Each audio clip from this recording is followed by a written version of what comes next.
29th of November, 1970, a professor named Masse Finn walked into the Isdal Valley with his two young daughters. It was a Sunday. They were hiking. The valley sits behind Mount Ulriken in the hills east of Bergen, Norway. It is not far from the city, less than an hour on foot, but it feels remote. The landscape is all granite and heather, cut by a narrow path that follows the valley floor. The Norwegians call it Isdalen, Ice Valley. That afternoon, Finn and his daughters smelled smoke. He followed it off the path and into the rocks. And there, in a hollow in the hillside, he found a body. The woman was lying on her back. She had dark hair, long and loose. The front of her body had been severely burned. Her face was beyond recognition. Around her, on the ground, were scattered objects. 2 melted plastic bottles, a rubber boot, a nylon stocking, an umbrella, a purse, a matchbox, a small pile of sleeping pills. The professor gathered his daughters and ran. Police arrived within hours. They examined the scene carefully and took photographs. The body was transported to the University of Bergen for autopsy. Investigators began, in the ordinary way, to try to identify her. They would search for 5 years. They would never succeed. What they found instead, in a train station locker, in hotel registers from Oslo to Paris, in a small coded notebook, was something they had not expected.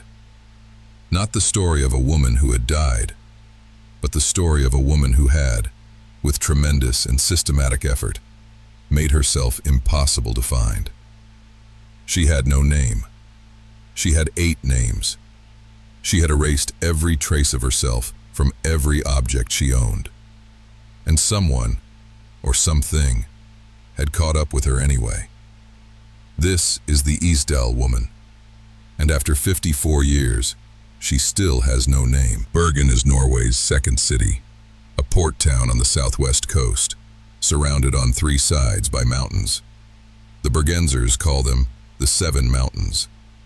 The Isdal Valley runs between 2 of them, Ulriken and Rundemannen, and in 1970, it was a well-known hiking route. Families walked there on weekends. It was not a remote wilderness, but it was, in November, a dark and quiet place. When police arrived at the scene, the first thing they noted was the deliberate arrangement of the objects. The items around the body had not been scattered by accident or weather. They had been placed. The umbrella, the rubber boots, the purse. They were arranged in a pattern that spoke of someone who had sat down, laid things out, and made a decision. The sleeping pills numbered 12, loose on the ground. The bottles were melted. They had been close to the fire when it burned. The autopsy was conducted at the University of Bergen. The pathologist found no signs of violence on the bones. There was soot in her airways, which meant she had been breathing when the fire was lit. The toxicology report came back clearly. Her stomach contained between 50 and 70 phenobarbital tablets, Phenomol brand, a prescription sleeping medication. The cause of death was listed as a combination of phenobarbital poisoning and carbon monoxide exposure. She had not been struck. She had not been strangled. She had been sedated, heavily, and then burned. Whether she had done this to herself, or whether someone had done it to her, is a question that has not been answered in 54 years. She was between 25 and 40 years old. She was 5'4". She weighed approximately 124 pounds. Her hair was dark brown and long. Her eyes were brown. That is everything that is known about who she was, physically. Everything else, every name, every document, every trace of a life, had been removed. Not by time, not by accident, by design. 3 days after the body was found, police received a report from Bergen railway station. 2 suitcases had been sitting unclaimed in the left luggage lockers since November 23rd. 6 days before the body was discovered. When investigators opened them, they understood immediately that the suitcases belonged to the woman in the valley. And they understood something else. Every single label had been removed. Every manufacturer's tag, every laundry mark, every country of origin. From every item of clothing, the fabric itself remained, but the identification had been cut out with precision. The same had been done to the shoes. Labels removed, sole markings abraded. This was not carelessness. This was a practiced, systematic operation. Whoever had packed those suitcases knew exactly what they were doing. Inside, investigators found multiple wigs, different colors, different lengths. There was eczema cream and non-prescription sunglasses with partial fingerprints, maps and railway timetables, a small amount of currency, Norwegian kroner, Belgian coins, British coins, Swiss coins. 4 countries represented in the change at the bottom of a bag. They were also documents. And here the case fractured open into something far stranger than a simple death in the mountains. Among the woman's possessions were multiple sets of identity documents. French, Belgian, German, in their language and form, each bearing a different name. Not 2, not 3, at least 8. 8 different identities, 8 aliases. Hotel registers from across Norway, Bergen, Oslo, Stavanger, Trondheim, showed her checking in under different names on different dates, sometimes within days of each other. Genevieve Lancier, Claudia Nielsen, Vera Jarle, Alexia Zarn Merchez, Elizabeth Lienhauer, Fenella Lork, Claudia Tielt. None of these names corresponded to any known person. None of them were real. Knowing his name has not answered every question. South Australia police accepted the identification cautiously. They noted it could not be officially confirmed without further verification. The case, technically, legally, remains open. What connected Carl Webb to Jessica Thompson is still unknown.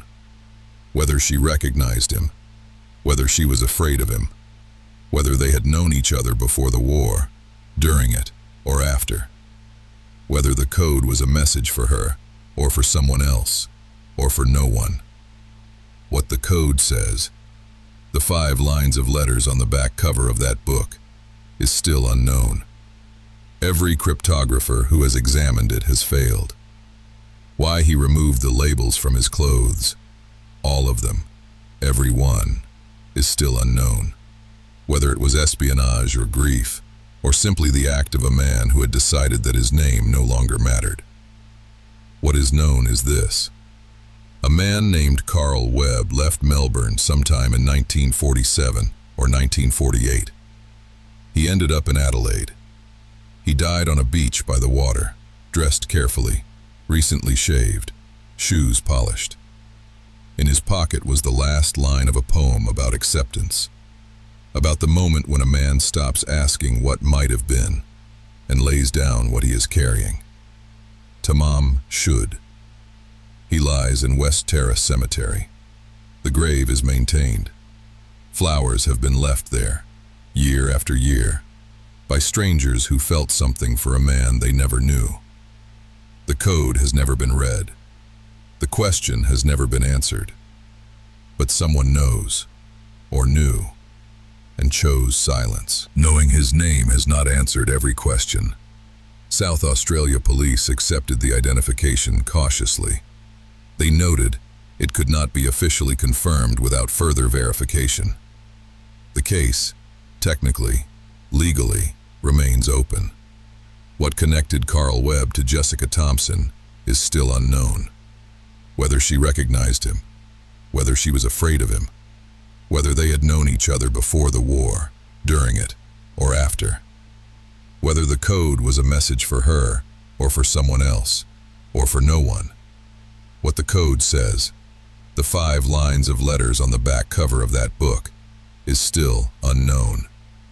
Every cryptographer who has examined it has failed. Why he removed the labels from his clothes, all of them, every one, is still unknown. Whether it was espionage or grief, or simply the act of a man who had decided that his name no longer mattered. What is known is this. A man named Carl Webb left Melbourne sometime in 1947 or 1948. He ended up in Adelaide. He died on a beach by the water, dressed carefully, recently shaved, shoes polished. In his pocket was the last line of a poem about acceptance, about the moment when a man stops asking what might have been and lays down what he is carrying. Tamam Shud. He lies in West Terrace Cemetery. The grave is maintained. Flowers have been left there, year after year, by strangers who felt something for a man they never knew.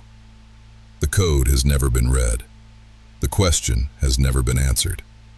But someone knows, or knew, and chose silence. In 1970, Bergen was not simply a port city on the Norwegian coast. Norway was a founding member of NATO. Its long Atlantic coastline, thousands of miles of it, formed the western flank of the alliance's northern defense perimeter. Soviet submarines operated in these waters.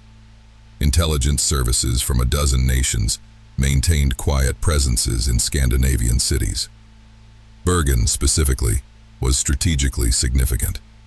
It was home to naval installations, and in 1970, it was connected, through classified channels, to the development and testing of a new anti-ship missile, the Penguin missile. Norway's Penguin program was one of the most closely guarded military secrets of the era.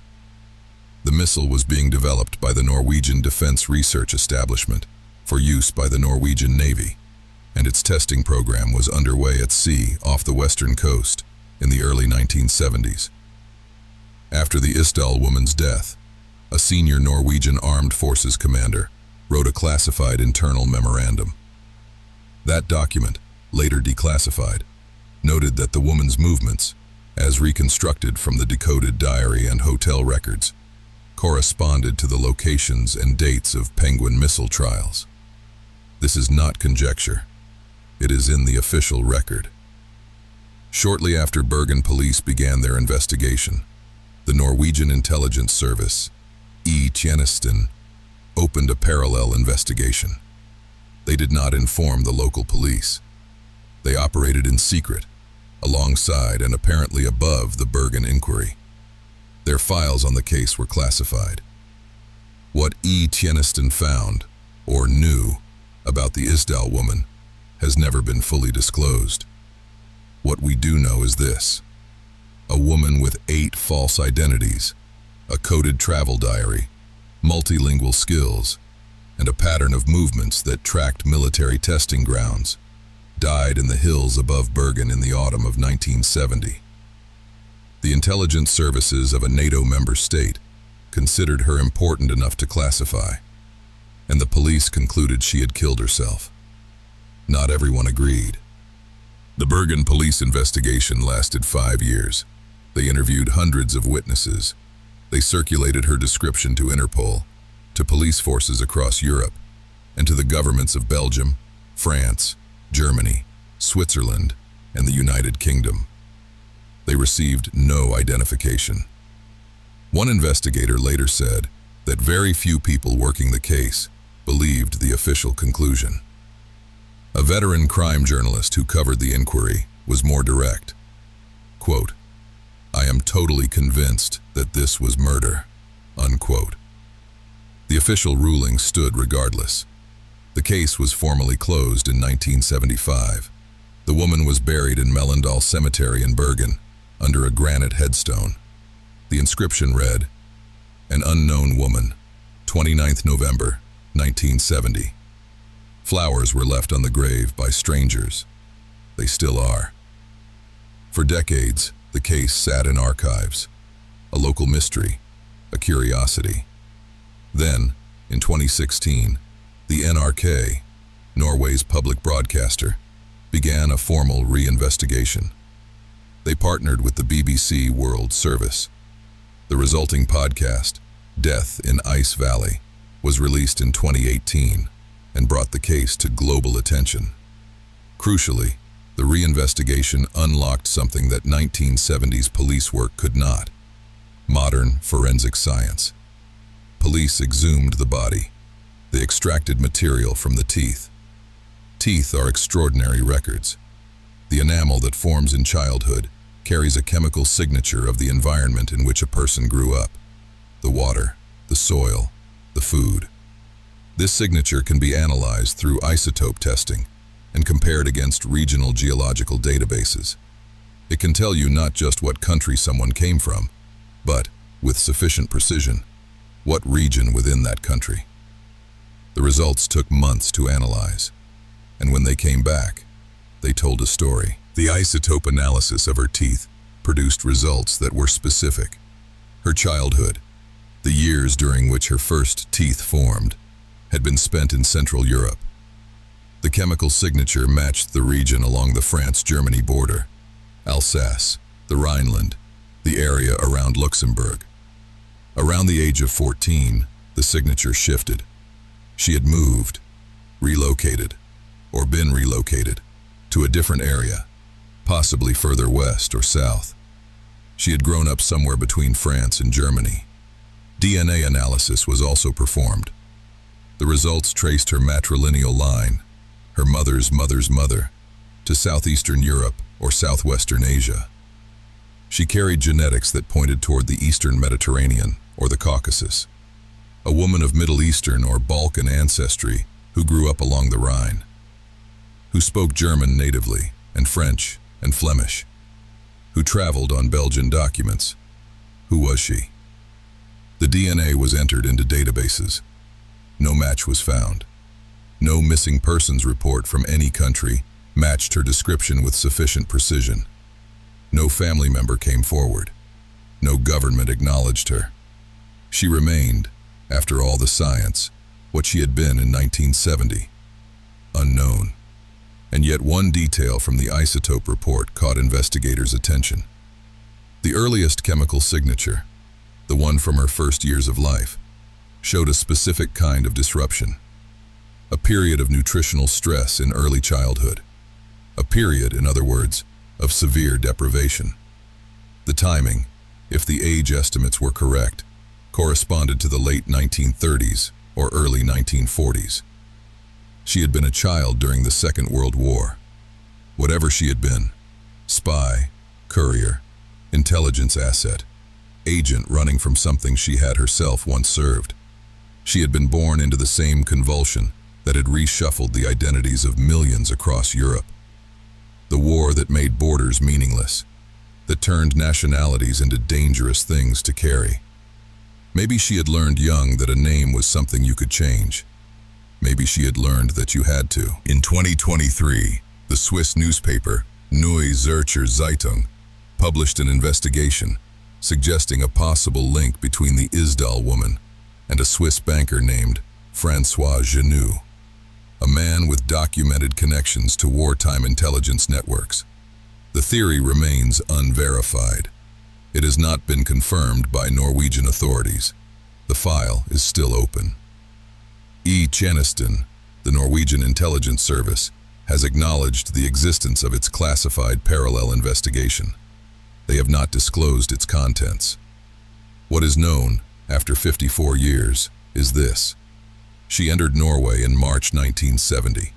She traveled to Bergen, Oslo, Stavanger, and Trondheim over 8 months, using 8 false names. She carried a coded diary that tracked her movements against dates of military significance. She was multilingual. She was professional in her operational security. 2 men were observed following her 5 days before her death. She was found burned in a valley above Bergen on the 29th of November. Her stomach contained 50 to 70 sleeping pills.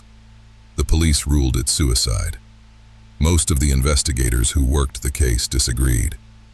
She is buried in Mellendal Cemetery, row 12, plot 32. The headstone still reads the same words it did in 1970. an unknown woman. Her eczema cream was found in the suitcase, her wigs, her maps, the coins from 4 countries. She had eczema. She got headaches. Perhaps she carried non-prescription glasses. She had been a child during a war. She had learned several languages, traveled across a continent, and constructed a life so invisible that not even modern forensic science, 50 years later, has been able to reconstruct it. Someone knew who she was. Someone always knows. They simply haven't said.